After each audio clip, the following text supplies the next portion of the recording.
जी गुळणी घेऊन गप्पा बसलेली आहे अनेक प्रश्नावर हिंदुत्वाच्या. आम्ही सांगतो तुम्हाला, हे अमित शहाचे मिंदे आहेत. हा पक्ष अमित शहाचा आहे. हा पक्ष ना शिंदेचा ना अन्य कोणाचा. अजित पवारांचा पक्ष आणि एकनाथ शिंदेचे पक्ष हे अमित शहांच्या मालकीचे पक्ष आहे. विरोधामध्ये एवढं आंदोलन केलं, ईव्हीएम हटाव हे तुमचं नारा होता. मात्र दुसरीकडे सुप्रिया सुळे असं बोलतायत की ईव्हीएम वर मी काही बोलणार नाही, आक्षेप घेणार नाही, कारण का त्याच ईव्हीएम मुळे मी आज 4 वेळा खासदार निवडून आली आहे. ईव्हीएमच्या विरोधामध्येच खरं तर आवाज उठत होता. ईव्हीएम मध्ये घोटाळे आहेत हे स्वतः शरद पवार साहेबांनी सांगितलेलं आहे. आणि सुरुवातीच्या काही काळात सुप्रिया सुळे सुद्धा ईव्हीएमच्या विरोधामध्ये होतात. सोयीनुसार भूमिका घेता येत नाही आणि बदलता येत नाही.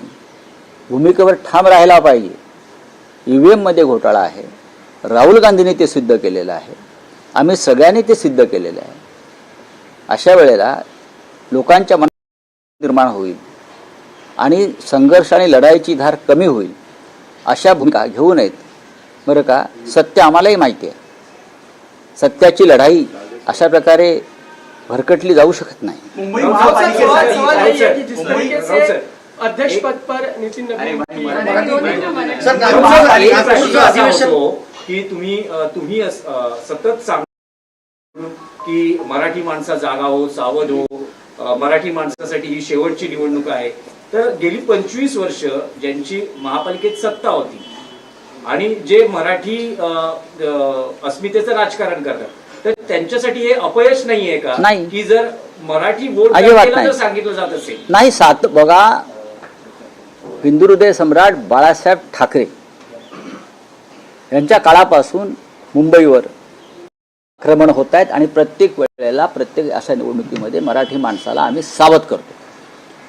मुंबई तोडण्याचा कारस्थान आजचं नाही आहे, गेल्या 70 वर्षापासून आहे. आणि त्या प्रत्येक वेळेला प्रत्येक निवडणुकीमध्ये आम्हाला मराठी माणसाला जागं करावं लागतं. हे सत्य आहे आणि त्यात चुकीचं असं काही नाही. तुम्ही बाळासाहेब ठाकरेंच्या नेतृत्वाखाली लढलेल्या अनेक निवडणुका बघा महापालिकेच्या. आपल्याला कळेल की बाळासाहेबांनी सुद्धा प्रत्येक वेळेला मराठी माणसाला जागं करून निवडणुका लढवलेल्या आहेत आणि जिंकलेल्या आहेत. त्याच्यामुळे आम्ही जे म्हणतो आहोत किंवा राजसाहेब ठाकरे म्हणतात किंवा माननीय उद्धव ठाकरे साहेब म्हणतात मराठी माणसासंदर्भात, त्यात चुकीचं काही नाही. मराठी माणसाला भारतीय जनता पक्ष आणि मिंद्याने जे गुंगीचं औषध दिलं मधल्या काळामध्ये, त्या गुंगीतून त्याला बाहेर काढावं लागलं. नाही, पण मुख्यमंत्री असं म्हणतात, मुख्यमंत्री सूर्य असेपर्यंत मुंबईला महाराष्ट्रापासून तोडलं जाणार नाही. काही पक्ष हे या मुद्द्यावर भावनिक राजकारण करतात. बघा, सूर्यचंद्र तुमच्या भाजपाचे नोकर नाहीये.